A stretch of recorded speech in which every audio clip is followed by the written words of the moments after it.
Jadi surat ini bukan hanya sebagai sarana pelayanan kasihnya, tetapi juga berisi nasihat, berisi pengajaran, penyataan kasih, perintah, dan lain sebagainya. Shalom teman-teman sekalian yang sudah kenal maupun mungkin yang baru pertama kali mengikuti kelas-kelas MLC. Terima kasih sudah mendaftar menjadi peserta dalam bedah surat Filipi yang akan berlangsung selama 1 minggu. Dan kita akan 1 minggu ya sediakan komitmen untuk mendalami dan melihat ya kasih Paulus melalui suratnya kepada jemaat Filipi. Bisa dikasih jempolnya dulu atau kasih stiker di Zoom Bapak Ibu Saudara kalau mau siap belajar hari ini. Iya, oke. Nah, kita akan mulai saja.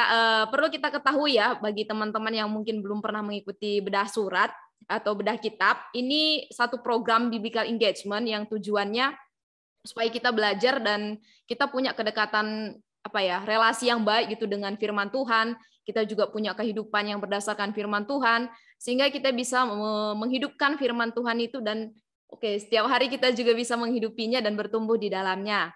Nah, mungkin saya tidak akan berlama-lama lagi, kita akan mulai acara hari ini. Nah, biblical engagement ini juga sudah berlangsung untuk bedah kitab sendiri, Bapak Ibu. Ini yang ke-6 di dalam 2 tahun belakangan ini. Dulu-dulunya sudah ada bedah kitab Rut, bedah kitab Yakobus, bedah kitab Ratapan, bedah Natal menurut Lukas, terus yang dikasih tahu Ibu Indri tadi ada bedah Paskah menurut Lukas. Nah, dan ini yang terbaru hari ini kita akan belajar bersama dari bedah surat Filipi. Nah, bedah surat Filipi ini bisa juga disebut sebagai a letter of joy. Oke, kita sudah mulai ini ya, udah mulai ngerasa ya, udah mulai mendapatkan sukacitanya ya dari setiap pasal yang kita pelajari atau setiap pasal yang mungkin kita baca, karena kemarin salah satu tugasnya adalah membaca seluruh kitab Filipi dan mungkin Bapak Ibu sudah mendapatkan aura-aura sukacita ketika membaca kitab ini, atau bagaimana nih? Ataukah kita kehilangan sukacita di masa-masa ini terkait banyaknya distraksi di hari-hari ini? Nah, nanti kita akan lihat bersama-sama bagaimana sebenarnya surat yang begitu indah yang dituliskan oleh Paulus ini kepada jemaat Filipi untuk untuk mendorong rekan-rekan bahkan seluruh jemaat yang pernah dilayani untuk tetap bersukacita di tengah-tengah situasi pergumulan dan penderitaan yang mereka hadapi. Nah, lanjut aja. Ada beberapa agenda yang akan kita bahas bersama-sama. Nanti di bagian pertama kita akan melihat latar belakang surat, khususnya di zaman itu, dan mengapa Paulus memakai surat untuk menyampaikan pesannya. Yang kedua, kita juga akan melihat latar belakang dari surat Filipi. Yang ketiga, nanti kita akan menyimak ya overview dari The Bible Project, khususnya untuk surat Filipi, supaya kita punya gambaran yang lebih utuh lagi tentang kota ataupun juga tentang kehidupan jemaat dari Filipi. Dan yang keempat, nanti kita melihat ini sistem akan kita pakai selama 1 minggu untuk pelaksanaan diskusi bedah surat. Dan yang kelima, nanti akan ada format yang akan saya bagikan, dan ini Bapak Ibu menjadi acuan, perlu kita catat sama-sama ya, karena format inilah nanti yang akan kita pakai dalam menggali surat ini. Nanti akan juga ada contoh yang akan saya berikan.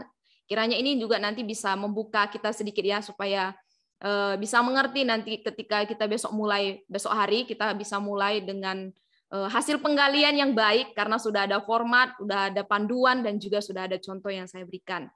Nah, kita masuk di bagian pertama. Oke, latar belakang surat dan surat Paulus. Ya, surat itu kan adalah satu alat komunikasi di zaman itu, dan dikatakan surat adalah penghubung antara orang atau kelompok yang terpisah oleh jarak. Nah, di zaman pemerintahan Romawi sebelum abad pertama sampai abad pertama, surat dipakai sebagai alat komunikasi. Dan ketika ini terjadi gitu di zaman Romawi kuno, dibangun juga sistem jalan komunikasi dan pelayanan pos canggih. Dan sampai abad yang ke-6 ini tetap eksis sih, tetap dipakai untuk surat ini sebagai alat komunikasi. Jadi cukup lama sekali dipakai, dan seluruh sistem pemerintahan kehidupan Romawi menggunakan sistem surat ini, bukan hanya untuk pemberitaan saja, tetapi juga untuk perdagangan, untuk sistem politik. Bahkan ada surat pertama itu kemarin ketika saya mencari tentang bagian ini di zaman Romawi kuno, sebelum Masehi itu sudah dipakai surat-surat ini berisi perkembangan militer gitu untuk menyampaikan satu satu negara ke negara yang lain. Terus juga ada semacam catatan untuk pertarungan gladiator. Di zaman itu kita lihat kan ada begitu banyak pertarungan yang biasanya dilakukan oleh kekaisaran Romawi untuk menghadapkan manusia dengan hewan dan lain sebagainya. Terus ada juga penyampaian berita kematian, terus berita kelahiran, dan pesan-pesan sosial yang kuat, yang ramai di era publik saat itu. Jadi kalau sekarang kita tahu medsos itu yang sekarang trendy gitu sebagai sarana kita atau platform yang super cepat, dan di masa itu adalah surat sebagai teknologi umum yang dipakai orang Romawi untuk mengirimkan kabar itu tadi, pesan itu tadi kepada orang lain. Nah, biasanya di zaman ini Bapak Ibu ada orang-orang kaya yang khusus memakai juru tulis untuk menuliskan pesannya gitu, atau ada orang-orang kaya juga yang memakai hambanya atau budaknya untuk menuliskan pesannya kepada orang yang akan dikirimin surat. Nah, kita lihat selanjutnya, karena di zaman itu surat adalah teknologi umum yang dari pemerintahan Romawi sudah digunakan sebelum abad pertama sampai 600 tahun 600 gitu ya, jadi pertengahan abad pertama. Nah, Paulus gunakan alat yang baik ini ya, mengapa tidak ya? Jadi Paulus gunakan teknologi yang umum ini, teknologi yang mutakhir ini untuk sebagai sarana ketika Paulus mengajar lebih lanjut terkait pesan atau inti dari topik yang ingin dikatakan kepada jemaat yang pernah dilayani. Jadi surat ini bukan hanya sebagai sarana pelayanan kasihnya, tetapi juga berisi nasihat, berisi pengajaran, penyataan kasih, perintah, dan lain sebagainya. Jadi surat menjadi alat yang penting bagi Paulus untuk berkomunikasi, dan inti poin yang paling penting di sini adalah menyampaikan firman Allah kepada orang-orang yang pernah dilayani. Ada 13 jemaat, ada 13 wilayah kalau yang tercatat di Perjanjian Baru yang ditulis oleh Paulus kepada beberapa 13 jemaat, dan ini disampaikanlah firman Allah kepada ke-13 jemaat, 13 gereja tersebut dengan intisari yang beda-beda, tetapi kesannya ini adalah firman Allah yang disampaikan seperti itu. Nah, oke. Karena itu adalah sarana yang dipakai, jadi kita tahu ya bahwa Paulus mengirimkan suratnya kepada jemaat Filipi ketika dia berada di dalam penjara. Nah, nanti kita akan lihat bagian ini. Kita lihat dulu ya, ini struktur surat Paulus. Mungkin kemarin yang teman-teman yang mengikuti kelas PPB ini melihat ada di dalam modul, dan saya juga ambil dari modul. Ini syarat banget ya kalau tulisan Paulus ini ada nama penulisnya udah pasti Paulus, bukan tokoh yang lain, dan ada juga nama penerimanya. Biasanya penerimanya ini dimulai dari ayat yang pertama ya, dari Paulus hamba Allah kepada jemaat di. Nah, kepada jemaat itu bisa di Filipi, di Kolose, di Tesalonika, dan lain sebagainya. Nah, sesudah di ayat pertama, biasanya nama penulis itu Paulus di ayat pertama, terus dilanjutkan dengan penerimanya juga masih di ayat pertama, dan dilanjutkan dengan salam pembuka. Nah, biasanya diikuti dengan kalimat kasih karunia dan damai sejahtera dari Allah memberkati kita semua, dan dilanjutkan dengan kata pembukaan seperti itu ya. Jadi ada salam yang sangat khas di sini, dan juga biasanya ada di antara ayat ketiga dan juga ayat keempat yang dilakukan Paulus untuk menyapa jemaat yang dilayani. Ini bagus sekali. Ini salam pembuka yang di dalamnya juga kita bisa belajar banyak ya. Dan biasanya ini menjadi satu kekuatan juga gitu ketika kasih karunia dan damai sejahtera gitu. Jadi Paulus juga melemparkan shalom itu kepada setiap jemaat yang dilayani. Nah, di bagian keempat ada harapan dan juga ucapan syukur. Nah, setelah dia menyampaikan salam pembuka, ada harapan dan juga ucapan syukur. Biasanya berisi, aku mengucap syukur kepada Allahku setiap kali aku mengingat Engkau. Aku mengucap syukur setiap kali aku mengingat Engkau dalam doa-doamu, dalam kasih-Mu, dalam ketekunanmu, dan dalam hal yang lain gitu. Jadi ada harapan dan ucapan syukur yang biasanya diberikan oleh Paulus kepada jemaat-jemaat yang dilayani dengan ucapan syukur. Dan isinya sangat tegas di sini.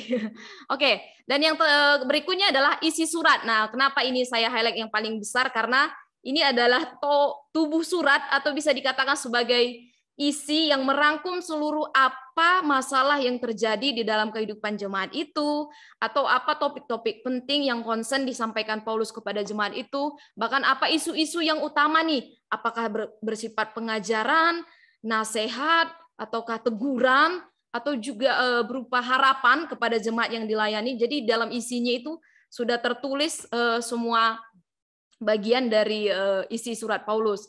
Dan yang bagian keenam adalah salam penutup atau perpisahan gitu ya. Ini biasanya kasih karunia Allah. Nah, kasih karunia Allah menyertai kamu semua. Tuhan menyertai kamu. Itu biasanya ditutup dengan seperti itu. Dan kalau kita lihat lagi ini bukan hanya kasih karunia, biasanya dia juga mengatakan ya rekan-rekan yang mengikut dalam pelayanannya ya. Aku menyebutkan, aku sampaikan salamku kepada Epapras, Markus, Erastus dan sahabat-sahabat lain gitu. Jadi syarat banget gini ketika Paulus itu dalam pelayanannya selalu mengucapkan rekan-rekan atau partner-partner dalam teman sebagai teman di dalam pelayanannya.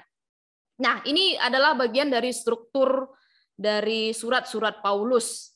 Bagaimana dengan surat Filipi? Karena kita bukan belajar 13 surat, tapi kita hanya fokus kepada surat Filipi yang dituliskan oleh Paulus dalam penjara. Nah, ketika kita mempelajari surat Paulus kepada jemaat Filipi, maka Bapak Ibu Saudara, kemarin kita sudah belajar tentang latar belakang dunia Perjanjian Baru, maka kita juga tidak boleh lepas dari apa sebenarnya latar belakang jemaat Filipi, apa sebenarnya latar belakang gereja tersebut, dan bagaimana konteks dan bagaimana dunia Filipi saat itu yang mempengaruhi mungkin mempengaruhi konteks yang kita baca ya. Jadi kalau kita hanya baca tapi tidak mengerti konteksnya, nah kadang kita terjebak di bagian tersebut. Ya, penting banget untuk kita mengetahui latar belakang jemaat Filipi. Kita akan belajar dulu lebih sedikit. Kota Filipi adalah kota pertama dan terbesar di bagian Makedonia Timur.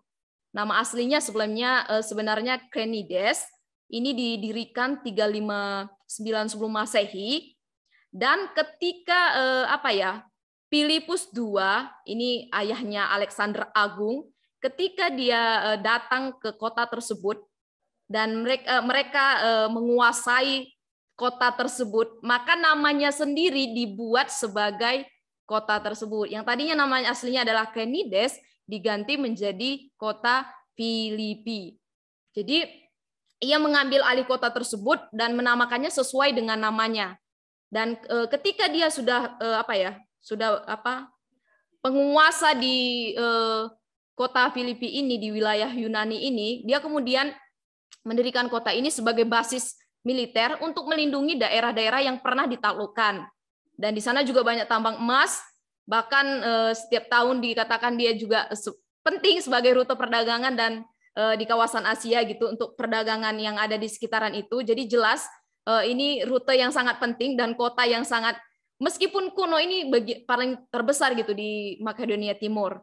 Nah, ini juga satu kota perantauan orang Roma ya Bapak Ibu Saudara, karena waktu Paulus datang tahun 49 ke kota Filipi, nanti kita akan pelajari dari Kisah Para Rasul 16, di mana ketika dia berkunjung ke Filipi, di sana banyak orang-orang yang sudah datang sudah menempati kota tersebut dari Roma. Makanya disebut mereka perantauan dari Roma, bukan Roma nama saya ya, tapi orang Yunani yang sebagian besar juga sudah fasih berbahasa Yunani, meskipun bahasa Latin hari itu bahasa resminya gitu. Nah, kita lihat dulu petanya sama-sama. Ini sekedar intermezzo saja ya. Jadi kita lihat di sebelah yang saya lingkari itu adalah, nah Makedonia itu kan tadi ada Makedonia Timur, Utara, dan ini di Makedonia Timur, dan di tengah-tengahnya itu adalah kota Filipi, diapit juga dengan Laut Aegean. Nah, dan ini adalah kalau saya lihat ini perjalanan misi Paulus yang kedua, pertama, dan salah satu di bagian Eropa yang pernah dilayani dalam perjalanan misinya yang kedua gitu. Nah, bagaimana sejarahnya, kenapa bisa ada jemaat Filipi? Kalau kita sudah belajar tentang kotanya, bagaimana terbentuknya kota tersebut, kita mau lihat sama-sama bagaimana sebenarnya kok bisa jemaat Filipi ini berdiri, kok bisa jemaat Filipi ini dilayani oleh Paulus. Nah, jemaat Filipi didirikan Paulus tahun 49 sampai sekitaran tahun 49 sampai tahun 50. Nah, saat itu Paulus datang ke sana pas perjalanan misinya yang kedua bersama Silas dan juga Timotius, bahkan ada Lukas juga di sana. Nah, ketika mereka berjalan-jalan di Filipi, nanti Bapak Ibu bisa buka Alkitabnya di Kisah Rasul 16. Ketika mereka berjalan di Filipi, mereka melihat ada banyak sekali di sana pemujaan kepada kaisar, terus mereka juga termasuk orang-orang yang sinkretisme gitu kan. Terus di sana juga ketika mereka bertemu gitu dengan orang-orang di sana, sangat sedikit sinagog. Jadi bisa dikatakan orang-orang Yahudi yang mendirikan sinagog di sana juga sangat sedikit. Nah, ketika mereka datang di sana, ini diawali oleh penglihatan ya. Ketika di Troas, Paulus dapat visi dari Tuhan untuk berkunjung ke Makedonia dan dari situ langsung ke Filipi gitu. Nah, Paulus setuju akan visi Tuhan karena Tuhan yang suruh, pasti dia pergi ke sana gitu. Dan ketika dia sampai di sana, dia melihat kota tersebut, dan ini adalah kota pertama yang diinjili di wilayah Eropa. Nah, sampai di sana Paulus pergi ke sungai. Kalau disebut kota yang pertama tadi didirikan oleh Krenides, maka ini disebut Sungai Krenides. Nah, kira-kira jauhnya nggak terlalu jauh dari kota gitu, dari sinagog pertemuan orang Yahudi. Nah, di sana ada satu tempat untuk ritual pembersihan orang Yahudi. Ketika Paulus datang ke sungai tersebut dengan rekan-rekan perjalanannya, mereka mencari tempat untuk berdoa. Mereka mencari tempat untuk beribadah gitu. Ketemulah Paulus dengan beberapa wanita. Salah satunya adalah Lydia. Makanya Lydia di sini adalah orang Kristen pertama dari penganut Yahudi. Dia bukan dia seorang pemasok kain ungu yang pindah dari agama Yunani ke Yahudi. Jadi nanti lihat di Kisah Rasul 16 ayat 14. Karena namanya Lydia ya, dia dari Tiatira, dan habis itu dia lanjut ke Filipi gitu. Dan di situ bertemu dengan Paulus, akhirnya dikatakan dia seorang yang sudah saleh ya di situ. Kemungkinan besar dia sudah percaya. Setelah itu bertemu dengan Paulus, akhirnya Paulus menyampaikan Injil dan dibaptis. Seluruh keluarganya mengenal Kristus dan menerima Kristus sebagai Tuhan dan juga juru selamatnya. Ini terbukti ketika setelah mereka dibaptis, Paulus dengan beberapa rekan juga tinggal di rumah mereka, dan ini menunjukkan bahwa Lydia adalah orang yang baik. Makanya orang Kristen banyak juga nih yang pakai nama Lydia. Ya. Kemudian berlanjutlah ya di dalam masih di kota Filipus, Paulus terus melayani gitu dan ketemu dengan beberapa orang-orang yang memakai roh tenung. Nah, orang-orang tersebut mengata-ngatai Paulus ya. Ketika Paulus dikatakan Paulus tidak senang karena setiap hari dikata-katain, akhir itu dikeluarkan roh tenung tersebut. Nah, itu membuat pemasukan mereka, karena kadang pendapatan mereka dari situ, akhirnya mereka memfitnah Paulus dan rekan-rekan yang membuat mereka dipenjara. Nah, ketika mereka dipenjara, mereka dikatakan memuji Tuhan, mereka menyembah Tuhan, terjadi gempa, dan ketika terjadi gempa, kepala penjara merasa bahwa teman-teman Paulus sudah kabur nih karena terbuka gitu pintu penjaranya. Tetapi Paulus, jangan bahayakan dirimu, dikatakannya di dalam Kisah Rasul 16, jangan bahayakan dirimu karena kami masih di sini. Jadi ketika Paulus masih di penjara, dia nggak mencoba kabur meskipun saat itu Tuhan mengatakan mujizatnya melalui gempa gitu. Akhirnya kepala penjara bertanya, "Loh, bagaimana itu? Akhirnya bagaimana aku bisa percaya kepada Tuhan?" Nah, ini adalah kesempatan yang baik bagi Paulus menyampaikan Injil kepada kepala penjara dan seisi rumahnya. Makanya mereka juga akhirnya percaya kepada Tuhan dan dibaptis. Nah, dari sinilah jemaat Filipi terus berkembang dan bertambah. Dan orang Yahudi, Kristen non-Yahudi juga bertambah-tambah menjadi orang-orang yang percaya kepada Kristus. Nah, ini latar belakang jemaat Filipi ya. Jadi terdapat dari Kisah Rasul 16. Nanti Bapak Ibu bisa dalami sendiri Kisah Rasul ini, dan sangat menarik sekali di sini. Kita bisa lihat banyak hal, mulai dari mukjizat Tuhan dan kesempatan-kesempatan dan visi yang Tuhan kasih kepada Paulus dan juga rekan-rekan pelayanannya. Nah, kita lihat ya, setelah kita lihat latar belakang kotanya, kita lihat latar belakang jemaatnya, kita lihat sekarang latar belakang suratnya. Yang menuliskan jelas Paulus, dia menuliskan 13 surat, salah satunya adalah surat Filipi, dan dia juga seorang hamba Tuhan dan rasul. Rasul dikatakan kan kalau di ayat 1 nanti Bapak Ibu, Rasul Kristus Yesus gitu. Jadi dia rasul yang dipanggil Tuhan untuk menjangkau orang-orang non-Yahudi, dan saat itu dia mengunjungi Filipi pada perjalanan misi. Tadi sudah saya katakan ya di sebelumnya. Nah, dia menuliskan suratnya tahun 62 atau sekitaran 63 Masehi dari penjara Roma. Ini bukti terkuat ya ketika Paulus sudah di Roma saat itu dan dia menuliskan suratnya kepada orang-orang Filipi. Dan ini dibawakan oleh satu perantara, dan ini juga hamba Tuhan yang luar biasa, karena belakangan ini juga saya sendiri belajar banyak dari kitab Filipi, dibawakan oleh Epaphroditus. Dan tujuannya sebenarnya sangat praktis, Bapak Ibu, mungkin beda dengan doktrinal yang disampaikan ke kitab Roma gitu, tujuannya di surat Filipi ini sebenarnya Paulus concern untuk mengungkapkan terima kasihnya, dan juga dia concern untuk mengungkapkan tentang keadaannya, apa yang terjadi dengan dirinya, karena dia juga bahas tentang kehidupannya di dalam penjara, dan sebenarnya ada juga kerinduannya untuk datang kembali kepada orang-orang Filipi kalau masih ada kesempatan.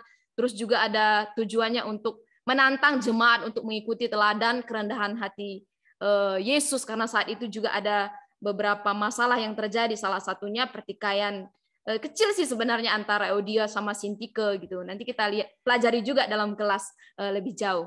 Nah, ciri-cirinya sangat bersifat pribadi dan personal dan penuh kasih, hangat sekali, sangat indah sekali, dan selalu memusatkan perhatiannya kepada Kristus, Kristosentris, dan juga merupakan surat sukacita PB.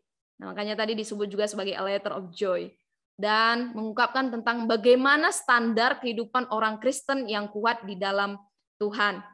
Nah, kita lihat sedikit garis besar dari surat Filipi. Sangat pendek sebenarnya Bapak Ibu Saudara ya. Cuma ada 4 pasal, terdiri dari 12 sampai perikop, tergantung Bapak Ibu baca versi yang mana. Kalau dari TB itu ada 12 perikop, tapi kadang dari versi lain bisa menyesuaikan gitu. Dan ada 104 ayat, jadi sangat sedikit sekali ya. Ini sebenarnya sekali duduk ketika kita baca surat ini bisa selesai gitu. Dan temanya adalah sukacita dalam hidup bagi Kristus. Nah, ini konsekuensi yang harus kita lakukan atau buah yang kita lakukan dalam mengikut Kristus. Ada sukacita yang Tuhan berikan kepada seluruh jemaat, termasuk orang Filipi saat itu. Bahkan bagi Paulus pun dia sudah dapatkan sukacita yang adalah karunia dari Allah. Nah, ini garis besar dari suratnya. Ketika Bapak Ibu nanti masuk ke Alkitab Sabda, itu sebenarnya banyak sekali poin-poin garis besar yang bisa dipakai. Cuma saya akan pakai dengan rangkuman ini. Ada sukacita dalam penderitaan, sukacita di dalam pelayanan, sukacita di dalam Kristus, dan sukacita di dalam kepuasan. Inilah yang akan kita bahas nanti dalam penggalian kelas diskusi. Dan ini adalah gambaran besar untuk kita Filipi. Nanti kita bahas dalam kelas ya, jadi banyak nanti yang bisa kita kupas. Nah, oke, sedikit juga intermezzo ya dari Alkipedia. Nah, ini Bapak Ibu bisa kalau yang punya aplikasi Alkipedia di HP atau situs Alkipedia dari Sabda bisa melihat ini intro dari kitab Filipi. Kita bisa pelajari di sana sudah tercantum latar belakangnya, temanya, penulisnya, bahkan garis besarnya. Terus tema-tema kunci di sana ada sukacita. Lanjut lagi slide berikutnya. Ada juga keserupaan dengan Kristus, nilai-nilai dan kepuasan. Jadi ini topik-topik isu yang sedang dibahas Paulus kepada jemaat yang dilayani itu, yaitu jemaat Filipi. Nah, sebelum saya akan menjelaskan lebih jauh tentang pelaksanaan kelas diskusi Bapak Ibu Saudara, kita sudah melihat ya sedikit latar belakang dari kitab Filipi, maka saya akan ajak rekan-rekan untuk melihat juga overview kitab Filipi oleh video The Bible Project. Ini sangat bagus sekali dan saya juga berkali-kali melihat video ini karena sangat membuka wawasan sekali, kiranya ini menolong kita. Nah, teman-teman Amin bisa diputarkan untuk videonya. Surat Paulus kepada jemaat di Filipi. Gereja di Filipi adalah komunitas Yesus pertama yang dimulai oleh Paulus di Eropa Timur. Dan kisah itu diceritakan dalam Kisah Para Rasul pasal 16. Filipi adalah sebuah koloni Romawi di Makedonia kuno. Tempat itu penuh dengan tentara pensiunan dan dikenal karena nasionalisme patriotiknya. Di sanalah Paulus menghadapi perlawanan saat dia mengabarkan Yesus sebagai Raja sejati dunia.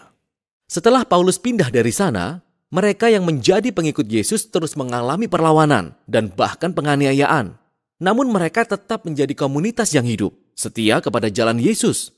Paulus mengirim surat ini dari salah satu dari sekian banyak pemenjaraan yang dia alami.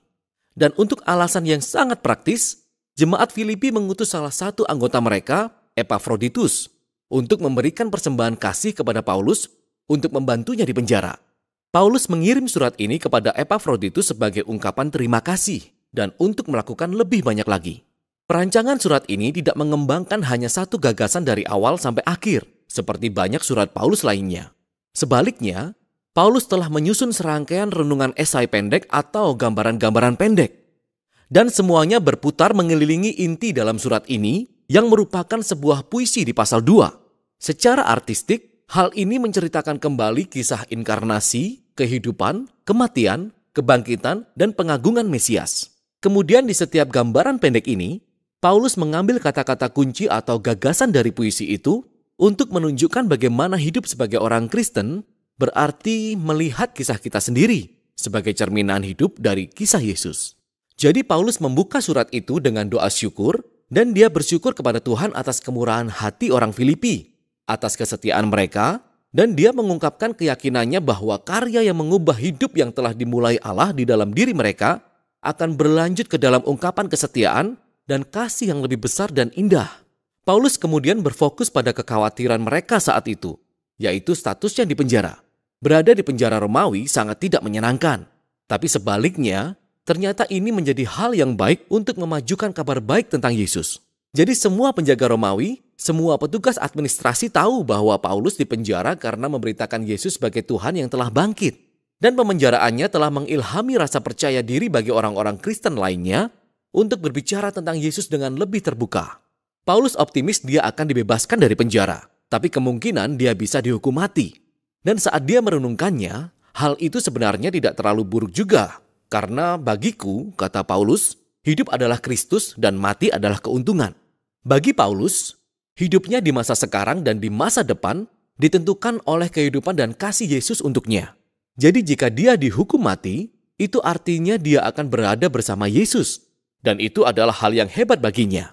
Dan jika dia dibebaskan, itu artinya dia bisa terus bekerja untuk membentuk lebih banyak komunitas Yesus yang akan lebih baik bagi orang lain.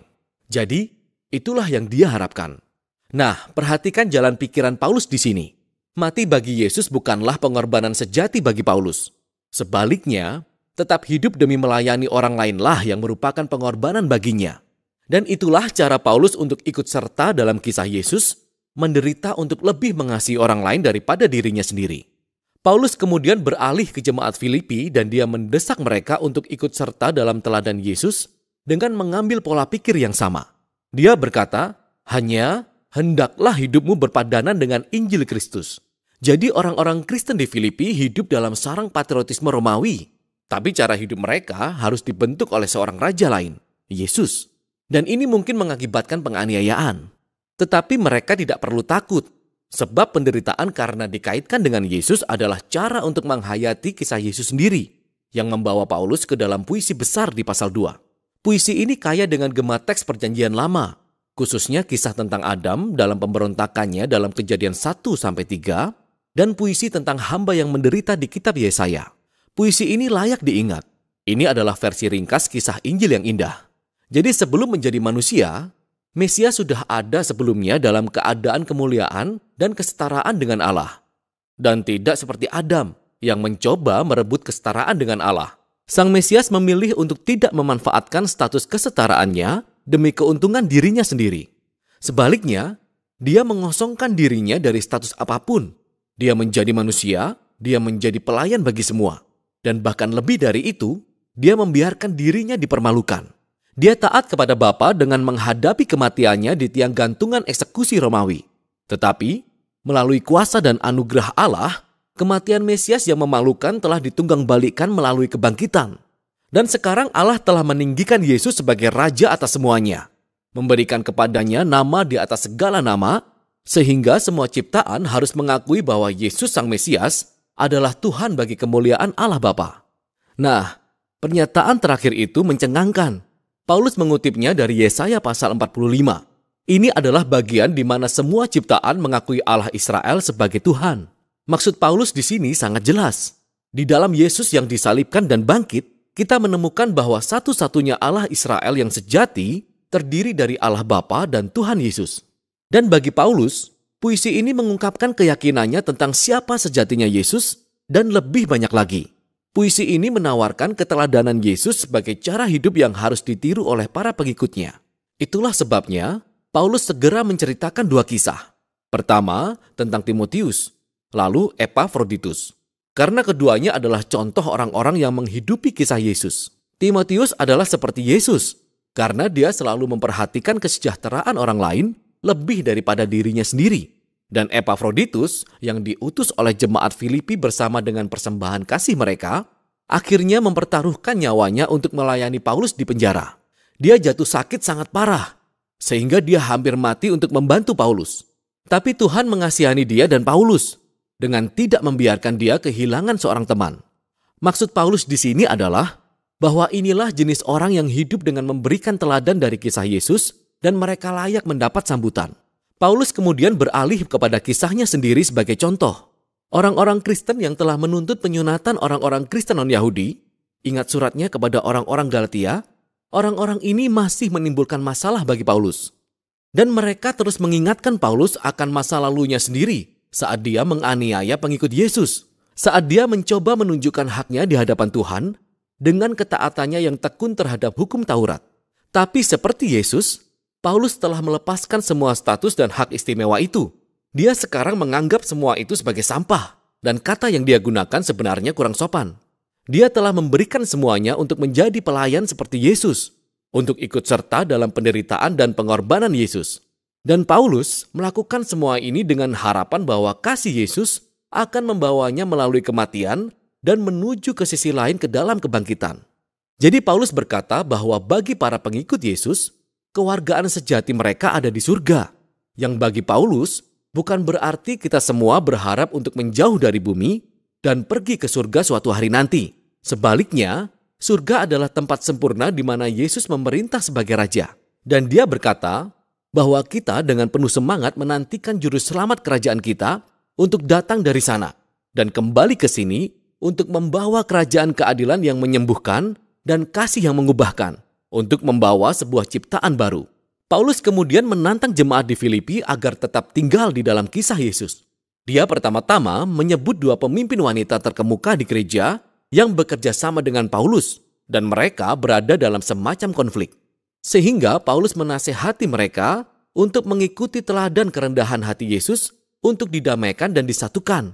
Paulus kemudian mendesak jemaat di Filipi untuk tidak menyerah pada ketakutan, namun terlepas dari penganiayaan mereka, untuk melampiaskan semua emosi dan kebutuhan mereka kepada Tuhan yang akan memberi mereka kedamaian.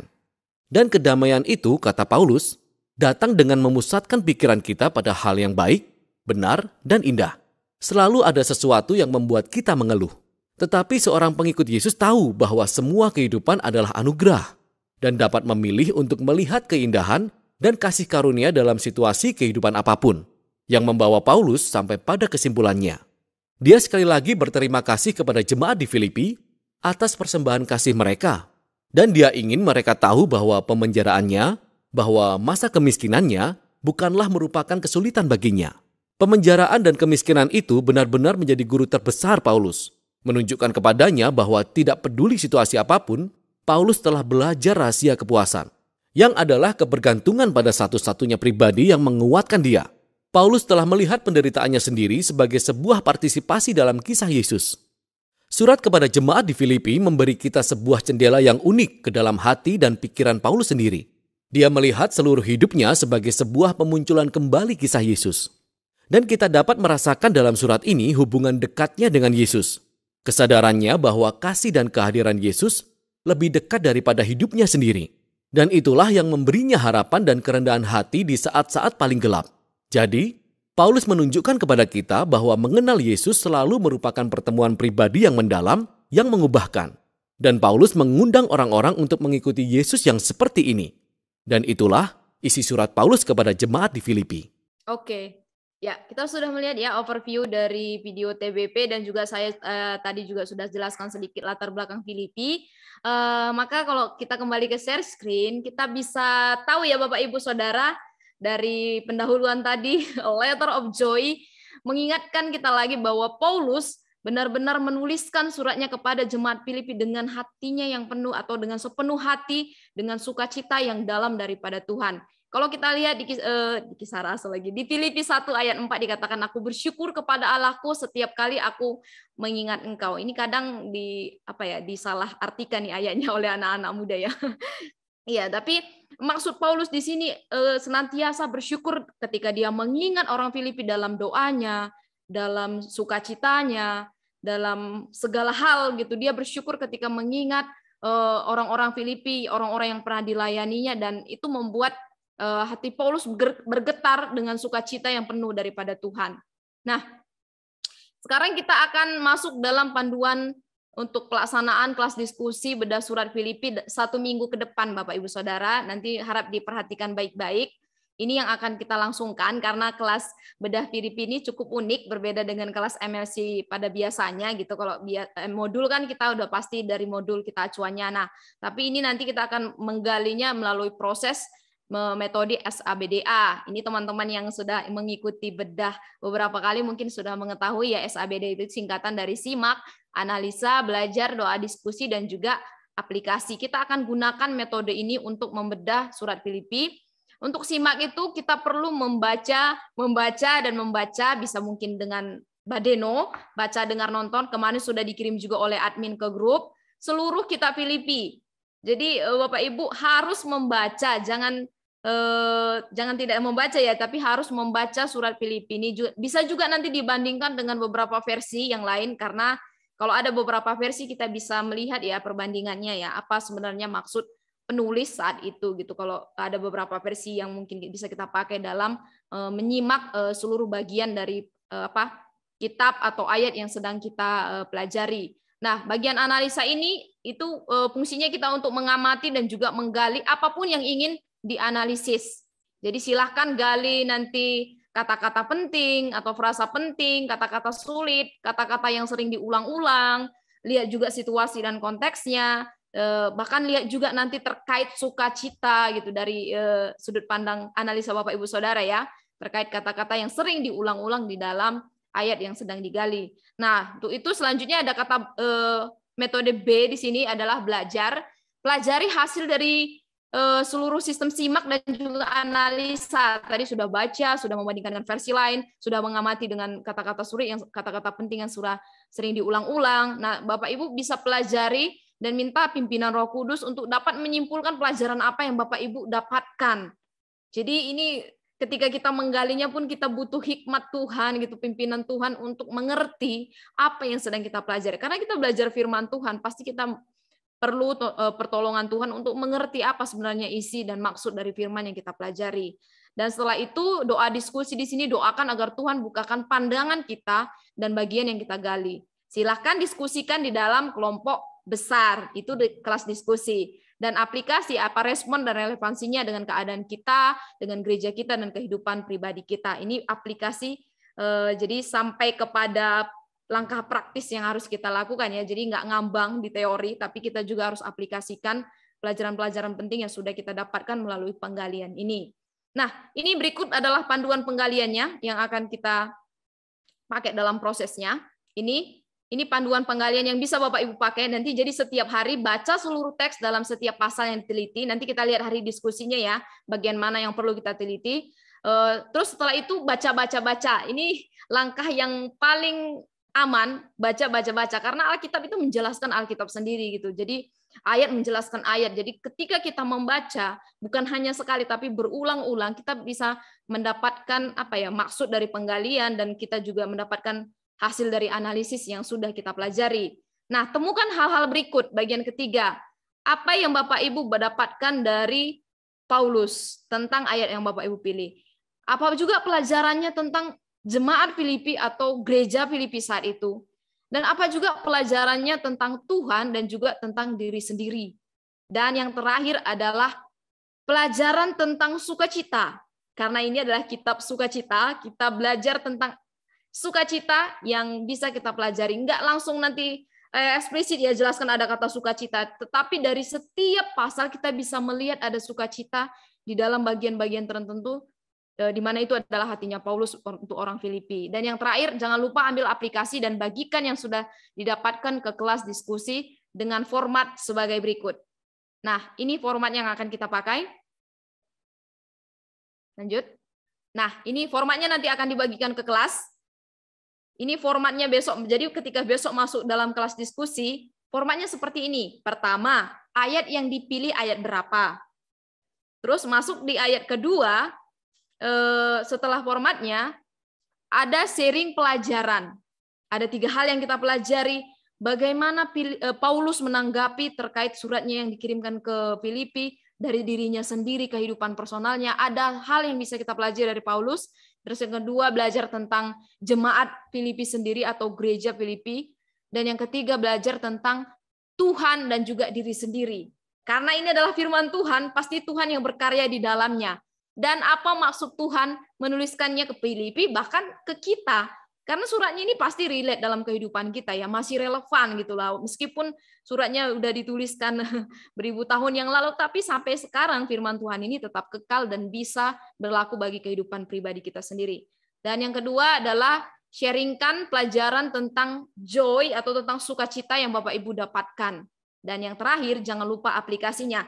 Dalam format, selalu kata aplikasi diikuti dengan kata saya akan. Nah, ini bentuk respon pribadi kita ya. Apa yang harus kita lakukan setelah kita belajar banyak hal? Saya akan melakukan bla bla bla bla. Jadi Bapak Ibu bisa aplikasikan melalui pelajaran penting yang Bapak Ibu dapatkan. Nah, misalnya ini satu contoh yang akan saya bagikan terkait dengan format juga dari panduan. Saya memilih ayat 29. Bapak Ibu bisa lihat nanti Alkitabnya pasal 1. Kalau di versi TB dikatakan, sebab kepada kamu dikaruniakan bukan saja untuk percaya kepada Kristus, melainkan juga untuk menderita bagi Dia. Nah, dalam versi AYT sedikit beda, tapi sama sih sebenarnya. Sebab demi Kristus kamu telah dikaruniakan bukan hanya untuk percaya kepadanya, tetapi juga untuk menderita bagi Dia. Ini ayat yang saya pilih misalnya, ini contohnya juga yang kemarin saya gali. Nah, di sini saya lihat kata sebab, berarti di situ ada kata sambung ya. Berarti sebelumnya itu berkaitan dengan ayat sebelumnya. Ayat-ayat sebelumnya itu ayat 28, 27 gitu. Nah, kalau kita lihat di ayat sebelumnya, ternyata kejadiannya adalah ada kesulitan, bahkan dikatakan ada lawan mereka yang dimana membuat mereka kadang kesulitan terkait hal tersebut. Mereka mengalami kebingungan gitu kan. Mungkin banyak yang bertanya, mengapa seolah-olah Allah diam diri saja ketika kami menghadapi penderitaan? Mengapa terjadi hal buruk kepada kami? Kami mengalami penganiayaan. Ini pergumulan mungkin yang terjadi dalam kehidupan jemaat saat itu. Bahkan kalau kami mengalami penganiayaan karena kesalahan itu wajar. Tapi kami mengalami penganiayaan bukan karena kesalahan, justru ketika kami melakukan kebenaran. Tapi katakan itu datangnya dari Allah. Penderitaan oleh karena iman. Nah, di versi AYT di sini lebih jelas lagi ya, demi Kristus. Terus diulang lagi di akhir ayat 29 dikatakan untuk Dia, bagi Dia. Jadi ini muncul dua kali di sini menyiratkan bahwa fokus Paulus itu adalah Kristus, demi dan untuk Kristus dan juga oleh Dia. Jadi seluruh proses hidupnya dalam percaya maupun dalam menderita adalah untuk Kristus. Jadi saya belajar tentang Paulus di sini tentang imannya yang sejati. Bukan hanya untuk percaya saja, tetapi sama levelnya gitu ya, seimbang levelnya juga untuk menderita bagi Kristus. Ini kan satu paket yang komplit sih. Kadang kita percaya ya gitu, tapi disuruh untuk menderita, nanti dulu gitu. Jadi kita mengaburkan kata itu, tapi oke, saya percaya gitu. Tapi Paulus dikatakan bukan saja untuk percaya, tapi untuk menderita juga. Dan di sini dikatakan itu adalah karunia gitu. Jadi ini satu komplit yang banget paket lengkap yang saya pelajari dari Paulus gitu ya. Dia konsentrasi kepada tokoh utama yang sejati yaitu Yesus Kristus, bukan hanya untuk menderita tetapi juga tetap percaya di tengah-tengah penderitaan dalam pelayanan yang dialami oleh Paulus. Ya, mengapa tidak ya? Aneh mungkin bagi orang ya. Ya, Paulus kok mengalami penderitaan dikatakan sukacita, ini karunia. Aneh sekali padahal dalam penjara. Ya iya, karena sukacita itu berasal dari Tuhan. Nah, untuk kehidupan Filipi, sharing pelajaran untuk jemaat Filipi maupun gereja, mungkin kondisinya tidak jauh dengan kondisi sebelumnya ya. Ketika tadi kita lihat dari TBP, videonya mereka mengalami penganiayaan, bahkan ada survei yang mengatakan mereka termasuk komunitas kecil sebenarnya di Filipi karena banyak pendatang di sana gitu, dan komunitas kecil lah orang-orang Kristen di sana. Tapi ketika mereka mengalami penganiayaan, nggak ada alasan juga untuk mereka nggak bersukacita di dalam Kristus. Dan nggak ada alasan juga bagi mereka untuk nggak menderita. Nah, gimana dengan gereja masa kini? Apakah gereja saat ini juga punya poin yang sama gitu ketika mengalami pergumulan, penderitaan? Apakah ada alasan untuk, jangan deh Tuhan, aku nggak bisa seperti ini. Tapi apakah ketika diperhadapkan dengan pergumulan semakin dihambat, semakin merambat Injil itu gitu. Mereka mengalami penganiayaan, tapi Injil tetap jalan. Nggak ada alasan bagi mereka untuk nggak mengabarkan Injil. Dan itu yang saya pelajari dari kehidupan jemaat Filipi. Dari ayat 29 ini. Nah, tentang Tuhan dan juga diri sendiri. Nah, ini tadi ketika Paulus, saya belajar tentang sebuah paket gitu ya. Bukan hanya untuk percaya, tetapi juga untuk menderita. Demikian juga halnya dengan Tuhan. Gitu. Tuhan kasih karunia atau anugerah ganda ini kepada kita semua, termasuk saya. Dan di situ Tuhan tidak diam. Tuhan tetap bekerja. Tuhan tidak tidur. Dia tetap aktif bekerja sampai surat itu ditulis, bahkan sampai saat ini, bahkan sampai selama-lamanya. Dan di situ saya belajar banyak hal bahwa Kristus adalah alasan kita hidup gitu. Baik untuk percaya maupun untuk penderitaan yang kita alami. Dan sukacita yang saya dapatkan dari ayat 29 ini, saya semakin diteguhkan ya ketika saya kemarin merenungkan bagian ini. Oke. Ini saya mendapatkan sukacita yang luar biasa. Ini satu pemberian dari Allah. Dan ini bukan ini pemberian dari Allah gitu. Betapa ini sukacita yang besar sekali sebenarnya untuk kita semua, karena Tuhan karuniakan itu bagi kita semua gitu. Apakah kita punya hak sekarang? Apakah aku punya hak sekarang untuk meragukan Tuhan? Apakah aku punya hak untuk menyalahkan keadaan, untuk mengatakan bahwa aku nggak melakukan kesalahan, aku lakukan kebenaran, tapi aku diperlakukan seperti ini? Nggak ada alasan lagi untuk menyalahkan Tuhan. Tuhan sudah kasih anugerahnya bukan hanya untuk kita beriman, punya fondasi yang benar dalam kepercayaan kita kepada Tuhan, tapi juga untuk menderita. Dan bagi Paulus, dia malah mensyukuri penderitaan tersebut sebagai pemberian dari Tuhan. Itu yang dilakukan Paulus. Makanya dia tetap bersukacita di tengah-tengah penjara, di tengah-tengah pergumulan yang dihadapi, di tengah-tengah, kalau tahun ditulis ya tahun 62, sebenarnya 64 diperkirakan Paulus mati di situ sebagai martir pas kekaisaran Nero yang memerintah. 2 tahun setelahnya Paulus mati gitu. Oleh kejamnya pemerintahan saat itu, dia sudah mengalami penderitaan banyak sekali. Di Kisah Para Rasul sudah banyak kita pelajari tentang hal yang dialami Paulus, tapi dia berani katakan sukacita itu adalah pemberian dari Tuhan. Apakah itu juga ada dalam kehidupanku, ada dalam kehidupan kita saat ini? Nah, itu yang saya pelajari dari ayat 29 ini, dan aplikasi yang akan saya lakukan adalah saya akan bersukacita di dalam segala hal, termasuk dalam penderitaan sekalipun. Banyak hal-hal yang indah yang Tuhan sediakan, bahkan janji yang sangat baik yang Tuhan sediakan dalam kehidupan saya ketika saya menyatakan sukacita saya yang telah Tuhan berikan kepada saya. Nah, ini contoh penggalian yang saya gali, Bapak Ibu Saudara. Nanti bisa, ini cuma contoh saja, nanti Bapak Ibu lakukan hal yang sama, dan pastinya akan lebih baik dengan penggalian-penggalian Bapak Ibu Saudara yang lain. Dan ini nanti yang akan dibagikan di dalam kelas diskusi dengan format ayat, sharing pelajaran tentang Paulus, gereja, Tuhan dan diri sendiri, dan sharing tentang sukacita dan aplikasi. Gitu ya Bapak Ibu, kiranya semua bisa mengerti tentang kelas kita yang akan berlangsung selama 1 minggu dengan contoh dan juga format yang sudah saya bagikan. Nah, ini untuk hari diskusinya. Selanjutnya. Nah, ini untuk hari diskusinya ya. Hari ini kita training dan besok kita akan mulai kelas diskusi. Nah, nanti ini juga akan dikirimkan ke grup supaya tidak salah-salah. Nanti di hari pertama besok udah kirim pasal 4. Nggak, cara mainnya nggak gitu ya. Jadi besok kita akan belajar mulai dari Filipi 1, ayat 1 sampai 26. Batasannya itu 26 ayat untuk hari pertama. Di hari Jumat kita belajar Filipi 1 dan Filipi 2.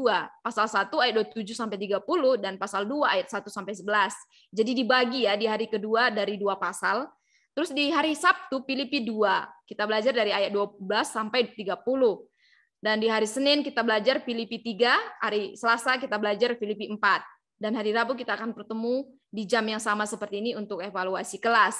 Nah, pastikan Bapak Ibu semua udah membaca kitab Filipi ini dan juga sudah mulai ya, nanti malam hari ini udah mulai bisa menggali dengan batasan-batasan yang diberikan. Jadi besok hanya 26 ayat dari ayat 1 ya. Jangan dihabiskan sampai ayat 30.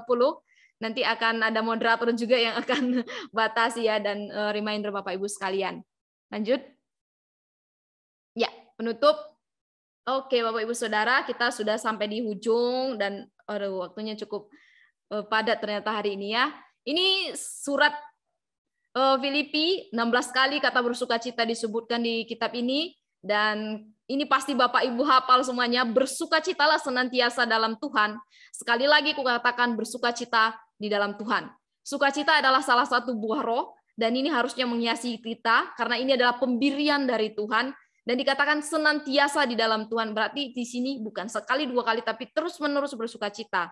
Dan ini Paulus ingatkan bukan hanya kepada jemaat Filipi untuk bersukacita, tetapi ini juga perintah, nasihat, dan juga buah yang harus kita lakukan untuk tetap bersukacita di tengah segala kondisi yang kita alami. Tuhan menolong kita. Terima kasih untuk waktunya. Selamat membedah surat Filipi 1 minggu ke depan.